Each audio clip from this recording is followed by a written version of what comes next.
Hello Aries, this is Victoria from Mindful Bamboo and I'm here with your July tarot forecast. We can take a look at what's going to be happening in your love life, in your career and workspace, and finally get you some guidance from the universe on how to best utilize the energies of the months. At the end, I'm going to pull some cards from the Hermit Tarot deck and I'll get you some messages from your person to yourself. And as usual, I'm going to be starting with an oracle deck. Today I'm using the Whispers of the Ocean. One of my favorite decks. It's really beautiful and insightful. So let's see what we have for you, Aries. Let's start right away. Remember that this is a personal reading, so take only what resonates for you and leave what doesn't.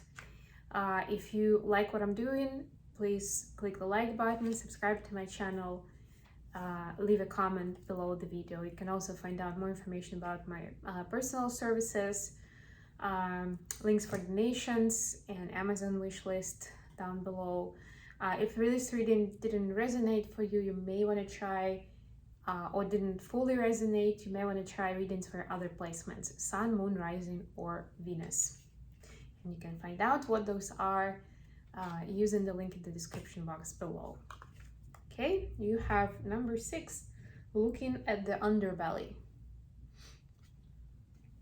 Be sure that you're using your time in the best possible manner. You might consider taking time to organize yourself, or perhaps a project you're working on could use some fine-tuning. Yeah, it's kind of ironic because today I've picked a similar card that was actually card number 39 like 3 or 4 times. I'm not even joking. And that was about going back on task, like fine-tuning your priorities and focus. And this is very similar, just that it has emphasis on time. So you might consider taking time to organize yourself, or perhaps a project you're working on could use some fine-tuning. So it's like time management essentially, right? Review what you're spending your time on and find ways to be more efficient, but let's ensure that you eliminate the waste of time or procrastination or whatever. And I actually did a spiel about that in the previous reading that I did for Pisces. On how I do inventory from time to time. And for me, time is the most valuable resource that I have. I do value all of them, but time is the most precious. That's why my focus when I do inventory of how I'm using my resources, whether I'm efficient, what's going on, what I'm spending my time with. Like the key attribute is time. How do I spend my time? Is it worth my time? Should I have spent that much time on something? Right? And I'm like, it helps because even though I'm a person of plan and I like to have at least a rough plan of what I'm up to on a daily or a weekly basis, but a lot of times I still fall into the pit of like going with the flow or doing the routine or helping someone out who just messaged you, called you, knocked on your door, and you're like, oh, okay, yeah, tell me more, tell me what you need. And immediately a couple of hours goes by like that, like it's still useful to do that inventory. So that's what I recommend for you. If you resonate with that message, you can feel that either yourself or your project can use some fine-tuning in terms of the efficiency. Okay, let's get into tarot. Let's see what we have for Aries here. Aries has been impacted or is impacting a lot of planets in the months of May and June. So yeah, a lot of Aries energy was in the air, and you might have felt it even more so. Like in parts it would be being rash and emotional with your answer to someone, right? Like just your emotions boiling up, and you just say the first thing that comes into your mind, and then you regret it. For some, it would be being quite aggressive with the way you're going for something. Like you set a goal and you're just going for it, not necessarily considering the side effects of the approach that you use, right? It's not always just getting from point A to point B, it's how you get there. That's also important. So those topics may be coming around for you in the months of July, where the energy of Aries is not so much in the forefront, but of course for you, you will have opportunity to reflect or collect what was happening, what went really well for you, what you think you should have done differently, and draw in some lessons from it, like a retrospection time. So for your love situation, we have Page of Wands, Ace of Pentacles, the Star. For a work situation, we have Queen of Cups, Nine of Pentacles, Six of Pentacles. I like that. And the advice from the universe is the Wheel of Fortune. The universe is on your side. That's the immediate answer. The Tower. Ooh, bringing the best lesson. They're like cream of lessons. Ten of Cups. Wow, this is so cool. Bottom of the deck, Nine of Cups, which is also about wish fulfillment. I like it. I like it a lot. Some cool cards here. So it looks like you've learned quite a lot of lessons through those months of May and June, and now it's helping you notice what is really valuable in your life, and where you should change your approach and try to do things differently. With these cards for your relationship message, I'm getting that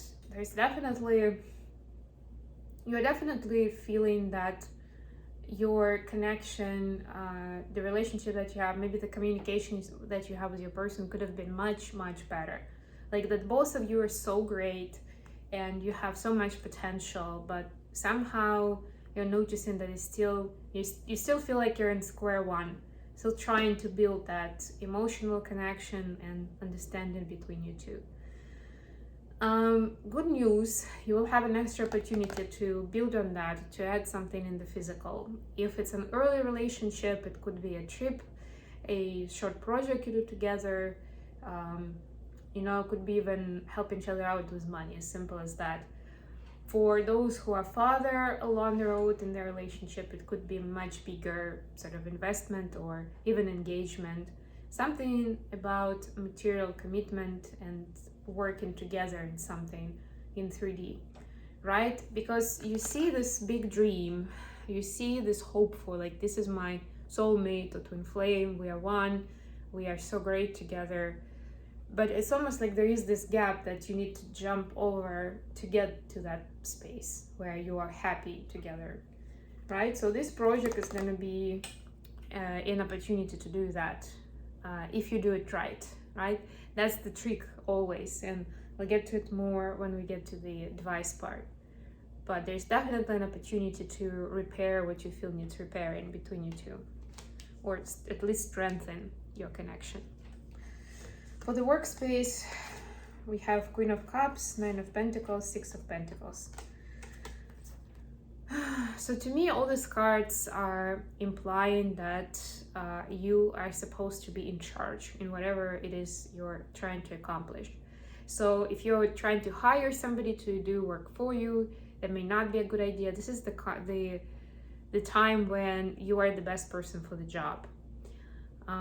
If you are trying to think about everyone else and what they're gonna think, or their feelings will get hurt, or the boss will not approve, this is not the time to do that. If you feel like you're so restricted in your workplace that you can't follow your inner guidance, then think about starting something on the side where you could be that one person that makes decisions. Or even if it's more than one person, at least you have a heavy say in how things are gonna go. Right? And this will create a more balanced environment for you. It will get easier, not just in like actual conversations, negotiations, but energetically. You will feel a lot more at ease. You will be more fulfilled with what kind of difference you're making, right? And of course, don't forget, invest in yourself, take care of yourself. If you're considering, should I invest in this interesting project? Should I take a vacation that I haven't been on for a year, or I don't know, do like a spa day for myself? If you have to choose, either because of schedule or money, because you can only do one-off, choose taking care of yourself. That should be your priority. That's why that card, Nine of Pentacles, is in the center.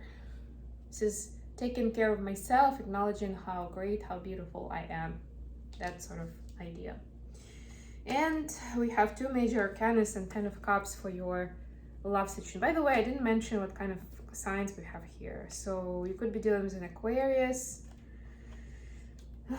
with Sagittarius, with Gemini, one of those signs. But basically, there is a big intervention happening, and some of it will feel lighter. Some of it, you see, there is also like, this is white, this is black. To me, this is yin and yang.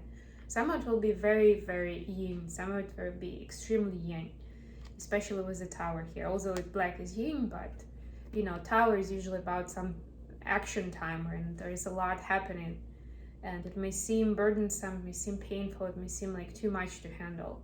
But know that there is a knowing guidance from your angels as well at this time, so you can get yourself out of there. It's actually very important that you do, because again, that's how you're preparing yourself for the best possible form of partnering with someone else, whether it's for love or it's at work. It could be either of those things. You need to sort some things in your own life first, and then you'll be in this beautiful living happily ever after space, just naturally. No hard work there. The work is here, learning lessons, and it looks like the universe will bring them to you. Just don't ignore them, don't dismiss them. Okay, let's get you some messages from your person. Messages for Aries from their person.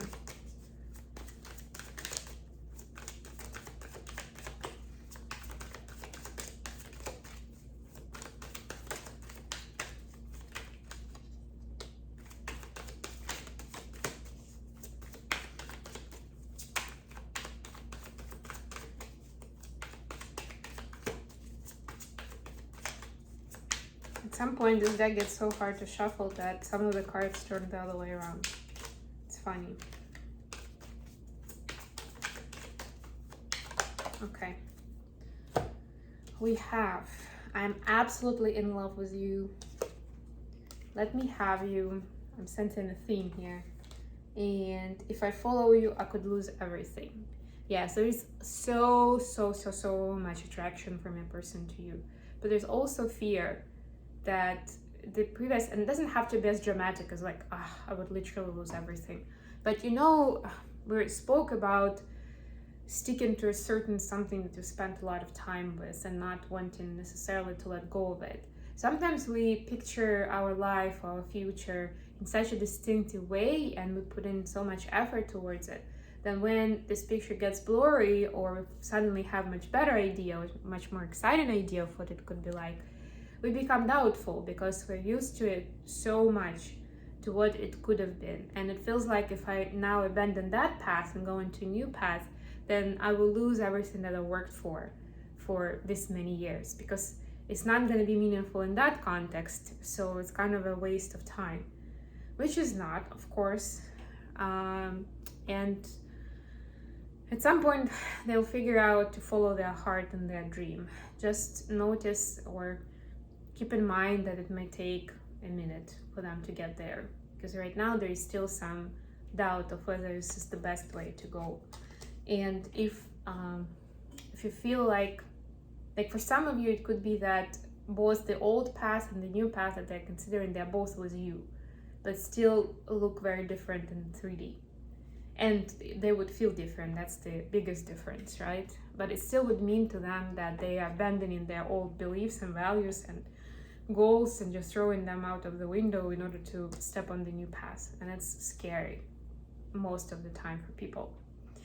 Okay, I hope this has been good for you guys. Thank you so much for joining me today. I love you all, and I'll be back with more readings very soon. Bye.